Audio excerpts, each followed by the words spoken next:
Chris and Lauren are a happily married couple with two boys, ages 2 and 4. Recently, the boys can't go to sleep, so Lauren comes up with the idea of reading them bedtime stories to soothe them to sleep. Chris thinks this is a great idea, but neither of them are good at coming up with creative stories. Chris remembers that his parents would read him stories as a children from storybooks. He goes out and buys one so they can start reading the boys bedtime stories. After the first couple of nights of reading these bedtime stories, Chris and Lauren see that it is helping the boys sleep, and they continue to do this until the boys can fall asleep on their own.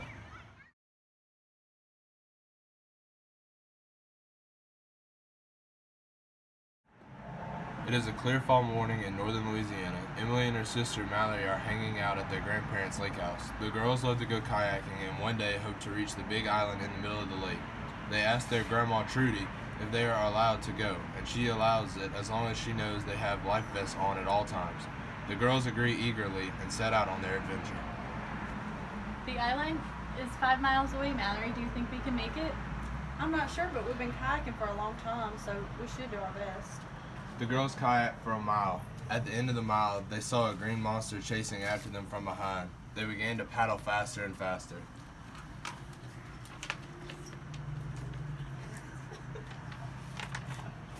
The monster's catching us. We're gonna have to go faster. The monster grew closer and closer. The girls got next to each other with just enough space for the monster to swim between them. Once the monster was between them, they took their paddles and whacked it on the head. The monster would be dazed for several hours, so the girls continued on their way. I'm glad that we could fight the monster off, but now I'm kind of tired.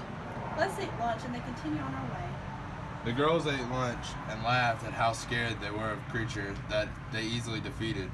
As Emily ate the sandwich her grandmother had packed for her, a family of ducklings and their mother swam near.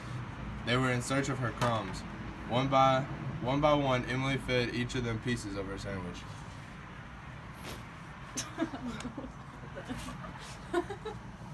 Let's leave now. We only have 4 miles left. We can rest again later on. The girls took off. To their surprise, the ducklings along with their mother followed behind them. I wonder if we sing if the birds will follow behind us. The girls began to sing many songs. On the first song, one bird flew behind them. On the second song, 2 birds flew behind them. On the third song, 3 birds flew behind them. This continued until they stopped. The girls grew tired singing and paddling. They stopped to take another break. The wind from the birds and the push from the ducklings are making us move faster, Emily. We're already past mile 3. If we can get the squirrels to swim under us, we can get to the island in less than an hour. But how do we get the squirrels to swim under us? Let's crush up some chips Grandma gave us and hang them from our kayaks. The fish will want to eat the chips, and while they're swimming to them will push us forward. The girls did just that. To their surprise, this worked. They reached the island in a little less than an hour. Arriving at the island, the girls noticed that there was another green monster awaiting them. Apparently, this one was the father of the first green monster and ruler of the island. He looked angry, and when the girls landed on the island, he had the island monkeys capture them. Suddenly, the ducklings grew into giant-like form. The birds multiplied in numbers and swarmed the girls. They protected them. The squirrels flew out of the water, and the water reached out towards them. As the birds saved the girls from harm, the giant ducklings scared off the monkeys. The squirrels wrapped around the island and sunk every last bit of it. The birds then lifted the girls into their kayaks and turned them around to paddle home.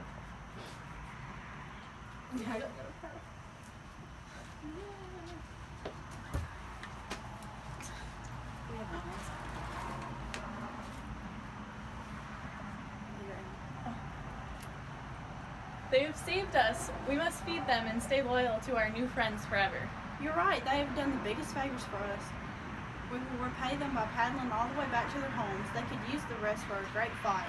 The girls found the strength to push each of their friends to their respective homes. They swore to them that they would visit every week when their mother dropped them off at their grandmother's house. They did that for many, many years. And quit.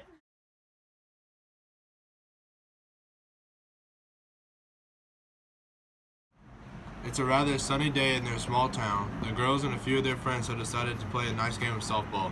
They get their things together and head off to the complex.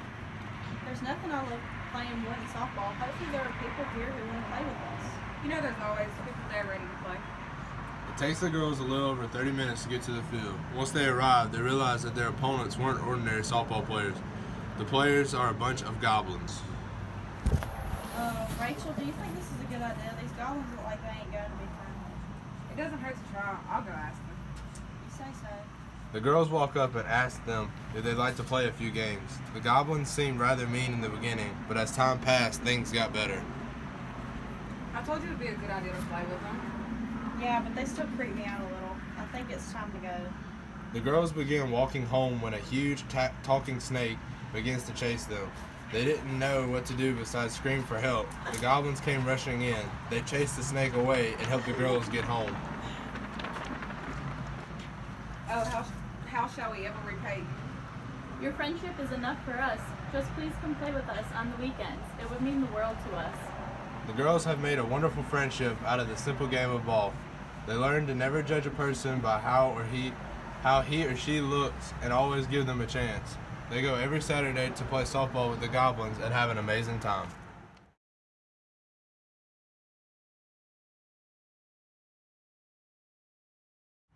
On a fall day late in the month of October, Emily told Reginald about the haunted cabin they would be visiting for the Halloween fall break. Hey Reg, did you know that Grandma's cabin is haunted and that the ghost is only visible by the youngest grandchild? No, I've never heard that before. Are you trying to scare me before we leave for the trip, Emily? No, why would I do such a thing? I just wanted to give you a heads up so that you would be aware before we made it there. The strange things started happening. Reginald was very concerned about going to the cabin. He wanted to ask his parents about the ghost, but he knew their parents didn't believe in things like that, and they wouldn't take his question serious. Reginald questioned his sister more about the ghost on their way to the cabin. Emily, what do I have to do to make the ghost go away or not bother me? You have to make the ghost very happy or he will make your vacation time miserable, and that would be the worst. What did you do to make the ghost not bother you anymore? That's the thing. You can't tell what you did to make the ghost happy or he will come back and haunt you also. So the best thing for you to do is try to be as nice and amusing to him as possible, for your sake. I'll write some things down and figure out what will work best for me, and I'll make him so happy and a deal that he can't resist so that no more people in the family will have to go through this like I am. Reginald came up with the best plan possible. Now all he has to do is follow through. Arriving at the cabin, Reginald is frightened from the moment he steps inside his grandparents' gruesome-looking, tucked-away cabin. Since there are 3 rooms in the cabin, we each get to stay in our own private room. Mom and Dad have the master suite. I'll get the suite in the middle of the hall, and Reginald, you can be the suite in the very back of the cabin. Wait, why do I have to be stuck in the cabin in the very back? Because you're the youngest, it's always understood that the youngest of the children sleeps in the back of the cabin. Because from my experience, that's where the ghosts like to hang out the most, especially on Halloween night. But tonight is Halloween night. I know, I hope you've got your plan all thought out, because if you make it through the night without befriending the ghost, he'll never leave you alone. Emily walks away to leave Reginald alone with his thoughts. Great. I've only got one night to make this ghost leave me alone. I hope this plan of mine works out. After a day full of family fun and trick-or-treating, night has fallen, and it is time for everyone to go to sleep. Reginald hesitates, but eventually musters up the courage to go to his room and get in the bed. He has laid out a plate of cookies and a glass of warm milk in the corner in hopes that the ghost will appreciate his gesture and want to befriend him.